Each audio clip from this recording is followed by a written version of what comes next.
Hi everybody, it's Betsy-Morgan. Thanks for watching my YouTube videos. Today I would like to talk to you about how to channel, if you should channel, when you're feeling grief.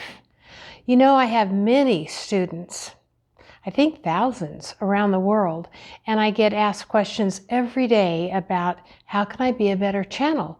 This is very important to me. If I'm teaching channeling, I do want to make sure that those who channel for you and for themselves get good, clear answers. You know, recently, in the past year or so, we have been going through some really difficult times on the planet. Now, I know we always have challenges. It seems like the past year or two, we're coming out of the pandemic now, have been particularly difficult, and a lot of us have experienced grief in the form of the loss of someone we love. There are many ways to experience grief, all levels: loss of a job, moving to a new location, you miss your friends, perhaps losing a loved one. These are all difficult at different levels of difficulty. And if you are a channel, whether you were born a channel or you learned how to develop those gifts and became a channel, either way, when you experience grief, it becomes much more difficult to channel clearly. I want to tell you this because I don't want you to suffer unnecessarily when you are asked to channel for someone.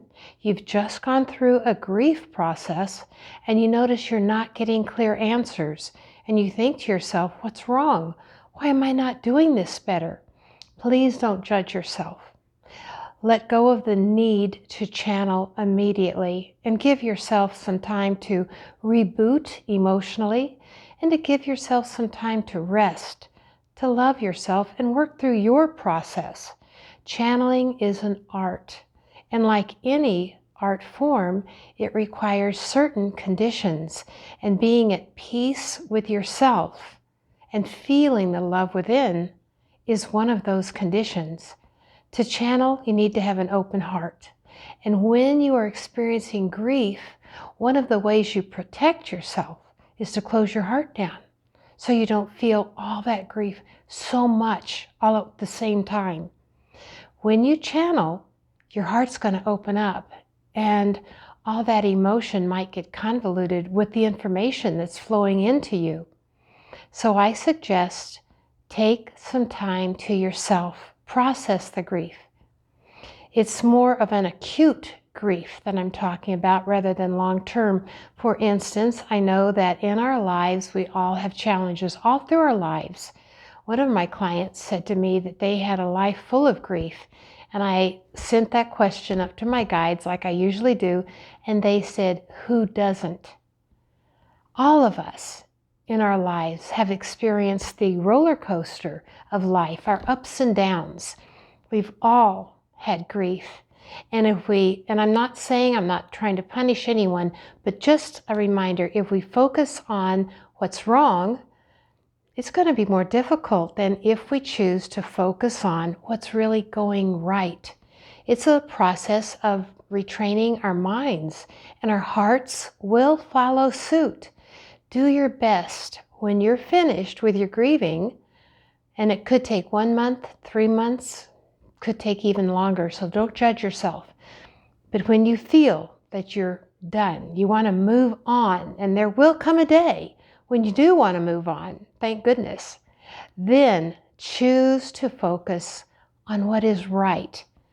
Number 2, try to stay in the moment rather than worrying about the past or worrying about the future, which our minds or our ego mind really wants us to do. Don't lose the magic, the mystery, and the love that's in this moment. Focus on that.